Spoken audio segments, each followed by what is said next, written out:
आज आपण एक भन्नाट वेगळी आणि अतिशय पौष्टिक अशी रेसिपी बघायची आहे। आज आपण आपल्या आवडीनुसार भाज्या घालून मूग डाळीपासून इडली बनवायची आहे। रेसिपी तुम्ही शेवटपर्यंत जरूर बघा। हाय, मी संजना रेसिपीज मध्ये तुमचं सगळ्यांचं स्वागत करते। ही मूग डाळीची इडली पचायला अतिशय हलकी असते आणि शिवाय मऊ लुसलुशीत आणि जाळीदार सुद्धा बनते। तर रेसिपी तुम्ही जरूर एकदा ट्राय करा आणि हो, चॅनलवर नवीन असाल तर चॅनलला सबस्क्राइब करायला अजिबात विसरू नका। चला तर पटकन रेसिपीला सुरुवात करूयात। मी इथं 1 वाटी मूग डाळ स्वच्छ निवडून घेतलेली आहे। तर याला 2 ते 3 पाण्याने स्वच्छ धुवून घ्यायचे आहे, म्हणजे याला जी पावडर लावलेली असते ती निघून जाते। तर 2 ते 3 वेळेस तुम्ही जरूर धुवा। मूग डाळीचं पांढरं पाणी निघूपर्यंत ही डाळ स्वच्छ धुवून घ्यायची आहे आणि याच्यामध्ये पुरेसं पाणी घालून हे 2 ते 3 तास आपल्याला असंच भिजत ठेवायचं आहे। जर तुमच्याकडे पुरेसा वेळ नसेल तर याच्यात तुम्ही गरम पाणी घालून फक्त 1 तास भिजवलं तरी चालेल। आता 2-2.5 तास झालेले आहेत, डाळ छान भिजलेली आहे। आता या डाळीतलं पाणी काढून फक्त डाळ आपण मिक्सरला बारीक करून घेणार आहोत। डाळ नितळून घ्यायची आहे, म्हणजे पेस्ट छान होते। आता मी पेस्ट बनवून घेतलेली आहे, तुम्ही बघू शकता व्हिडिओमध्ये। आता हे मिश्रण एका भांड्यामध्ये घालूयात।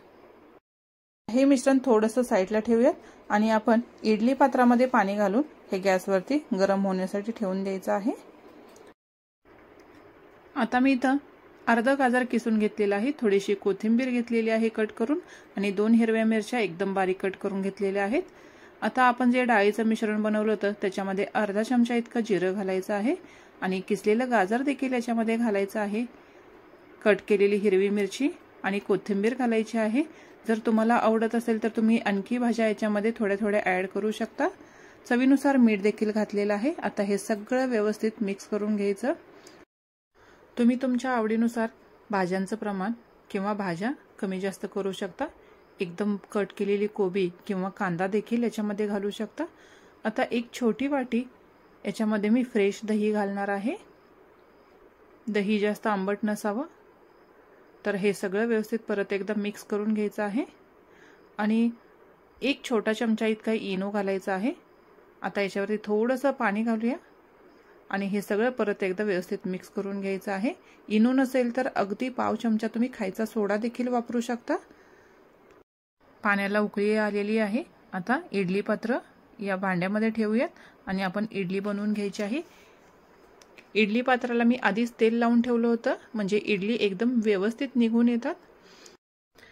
आता वरून भांड्याला झाकण लावल्यानंतर याला 10 ते 12 मिनिटं हाय फ्लेमवरती वाफ देऊन घ्यायची आहे। तर 10 ते 12 मिनिटांनंतर आपण एकदा चेक करून घेऊयात इडली आपली व्यवस्थित वाफून तयार आहे की नाही ते। तर सुरी घेतलेली आहे मी, थोडंसं सुरीला बॅटर लागते, तर आणखी 5 मिनिटं वाफ देऊन घेणार आहे मी। तर आणखी 5 मिनिटं वाफ द्यायची आहे। 5 मिनिटं झालेली आहेत आणि मी इडली पात्रातून इडली अशी बाजूला काढून घेतलेली आहेत। तर चमच्याच्या मदतीने आपण इडली पात्रातून इडली अशी बाजूला काढून घेऊयात। बघू शकता एकदम मस्त प्लेन असे निघून येत आहेत इडल्या, अजिबात प्लेटला चिकटत नाहीयेत आणि एकदम स्पॉन्जी तयार होतात। तर एक टिप लक्षात ठेवा, इडली थोडीशी थंड झाल्यानंतरच काढायची आहे, नाहीतरी गरम गरम जर इडली काढायला गेलात तर इडली व्यवस्थित निघणार नाही। तर बघू शकता एकदम मस्त स्पॉन्जी जाळीदार अशी इडली आपली बनवून तयार आहे।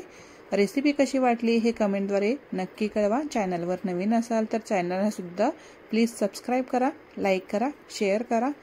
परत भेटू एक मस्त चटपटीत वेगळी हेल्दी रेसिपी घेऊन। तोपर्यंत मस्त खा, मस्त रहा। बाय।